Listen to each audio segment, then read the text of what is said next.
Hello, সবাইকে welcome ক্র্যাফটার Payel Rajbanshi চ্যানেলে। তোমরা এখানে দেখতেই পাচ্ছ আমি দুটো ছোট ছোট জুতো তৈরি করেছিলাম সুপার ক্লে দিয়ে। আর সুপার ক্লের সাথে সাথে আমি এই পেন নাইফটা দিয়ে সব কিছু তৈরি করি, কাটিং করি।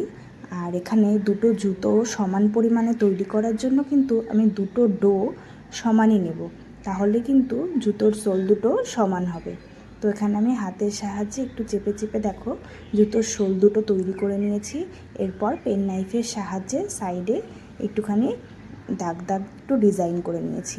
এরপর লাল আর নীল ক্লেটা মিশিয়ে এরকম একটা কালার তৈরি করে নিয়েছিলাম। আর এখানে আমি গোল করে স্কেল দিয়ে এটা কেটে নিয়েছি। আর এরপর দেখো দুটো কিন্তু তোমরা সমান পরিমাণে তৈরি করবে। আর যদি সমান না হয় তাহলে কিন্তু একটা জুতো ছোট একটা জুতো বড় অন্যরকম দেখতে লাগবে। তো এখানে আমি দুটো সমান পরিমাণে তৈরি করে নিয়েছিলাম। তোমরা কিন্তু একটা জুতোর সাথে সাথে আর একটা জুতোও তৈরি করতে থাকবে, যেটা তোমরা ভিডিওতে দেখো না, কিন্তু তোমাদের এটা তৈরি করতে হবে। আর এখানে আমি সুপার ক্লে দিয়ে যে কাজগুলো করি, সুপার ক্লে কিন্তু একদম প্রচণ্ড নরম। তো এটা কিন্তু তোমরা পাখার হাওয়ায় একটু বের করে রাখবে, আর তাহলে একটু শক্ত ভাব আসবে। আর না হলে চটচটে ভাব থাকলে ওটাতে কাজ করতে অসুবিধা হয়।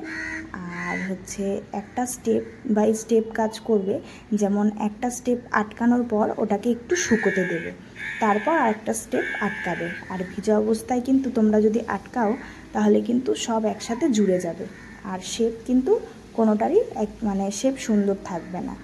তো আমার যা যা প্রবলেম হয় তোমাদের সাথে শেয়ার করলাম।